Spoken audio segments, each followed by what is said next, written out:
Welcome to Animal Hugger. Today, I'm going to explain an episode from the series, Nightmare and Dreamscapes called Battleground, released in the year 2006. The protagonist of the movie is a hit man named Renshaw. In the opening scene, he parks his car in front of Hans Morris's mansion. Morris is the president of $1 million toy company and wrenches.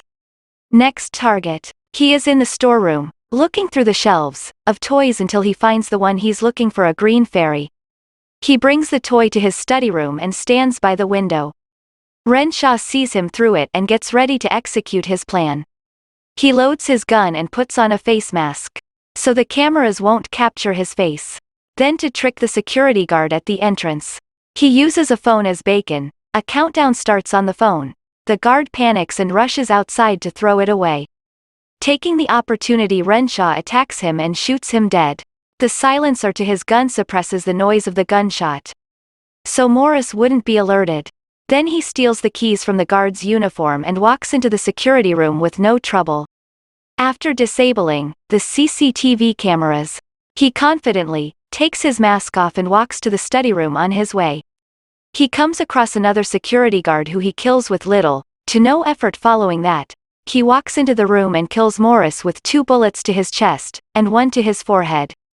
After making sure he is dead, Renshaw picks up the green fairy from earlier as a souvenir for himself. He also notices a picture of Morris's mother on the table, with a note written on the bottom. Wretched doesn't think much of it and leaves. In the next scene, he is on an airplane, flying back home. He texts his client about the successful murder and enjoys the ride. A passenger sitting beside him asks him for a piece of gum when he opens his bag to get her one. She notices the toy fairy and she thinks it is strange for a grown man to carry a kid's toy, but doesn't voice her opinion when Rancho lands at the airport. The news about Morris's murder has spread across the nation. On his way out, he notices that a girl has a doll in her backpack that is similar to the one he noticed in Morris's room. He doesn't think much of it until something more strange happens. He notices a green toy on the table at the reception of his apartment building. The toy also happened to be at Morris's table at the time of his After returning to the penthouse, Renshaw safely keeps the green fairy on a display table. It has several other souvenirs like money, a pen, glasses, and so on, each collected from a person he has killed. Renshaw falls asleep on the sofa while replying to emails in the middle of the night. He is woken up by the doorbell. He thinks it is strange and checks the front door camera before opening the door. Outside, the receptionist is standing with a box when he doesn't open the door. She simply keeps the box on the floor and walks away. He then brings it in and carefully places it on the kitchen counter. The note on the box is addressed to him, but has no information about the sender.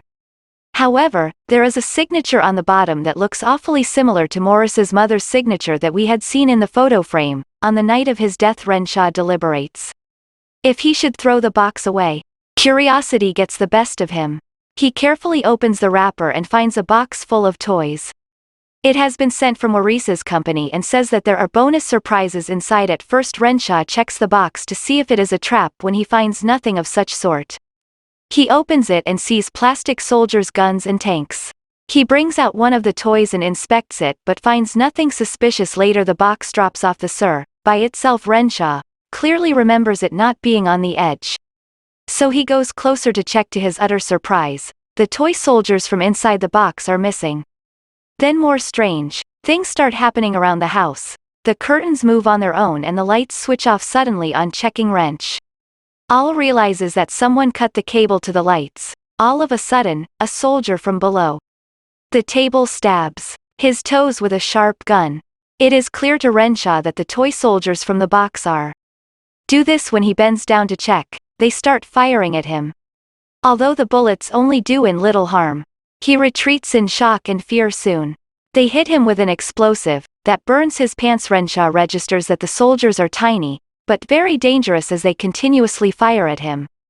He manages to run to the bathroom and lock himself in. His knee is severely injured and he has many bullets stuck to his skin that are harmless, but still hurt. Then Renshaw uses a hand mirror to check what's going on in the living room. To his dismay, they are firing at the light bulb, so the room would go dark when the soldiers notice him. They throw a cannonball towards him. That breaks his mirror. Agitated Renshaw goes to his room from the other door and retrieves his gun. He uses it to threaten them and get to the kitchen from the cabinet. He brings out a rifle and showers them with several rounds of bullets. Suddenly, everything goes silent as the soldiers back off. In fear, Renshaw uses the opportunity to move the couch cushions, so they wouldn't have a place to hide when they make no more noise.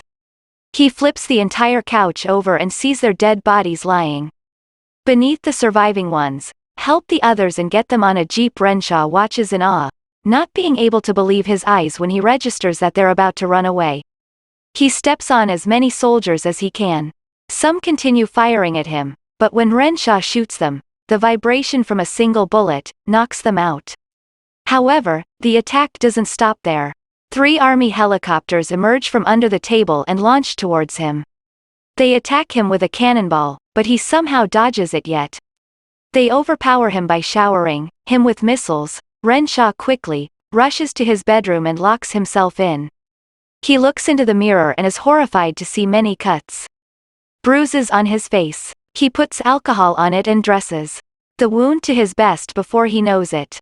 A huge ball bangs on the bathroom door, making a hole through it. A helicopter enters the room and continues attacking him, having had enough. Renshaw catches it with a towel and bangs the toy to the ground. Following that, he flushes the remains down the toilet, but the soldiers refuse to give up at last.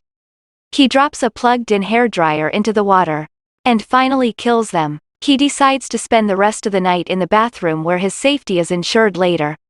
He stitches the wound on his thighs even though it is very painful. A few hours later, a shadow appears beneath the door. A soldier from outside leaves a note for Renshaw asking him to surrender.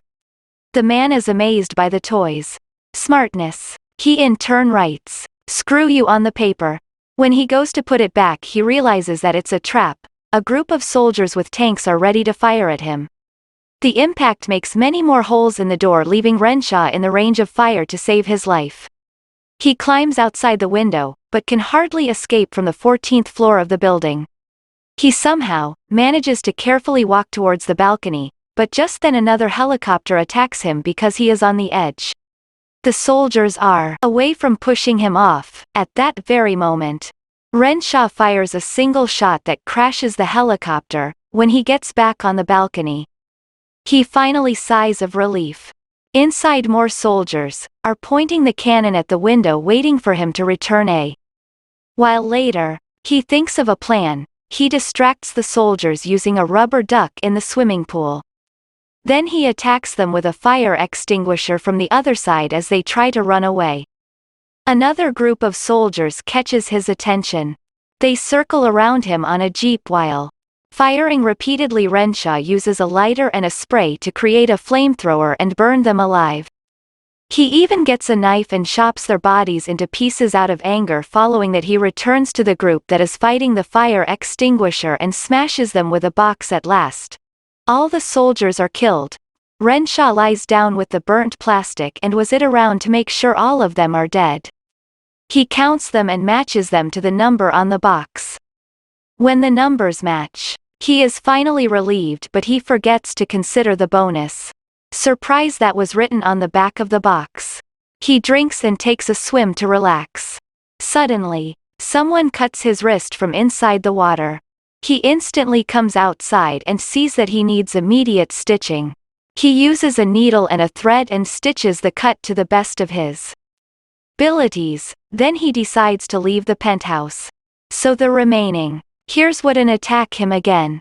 But what he doesn't know is that the trouble has followed him inside the elevator. Suddenly the lights go out and the buttons panel breaks. Ensuring that Renshaw doesn't open the elevator door at his will, he uses a flashlight to look around, but sees no one.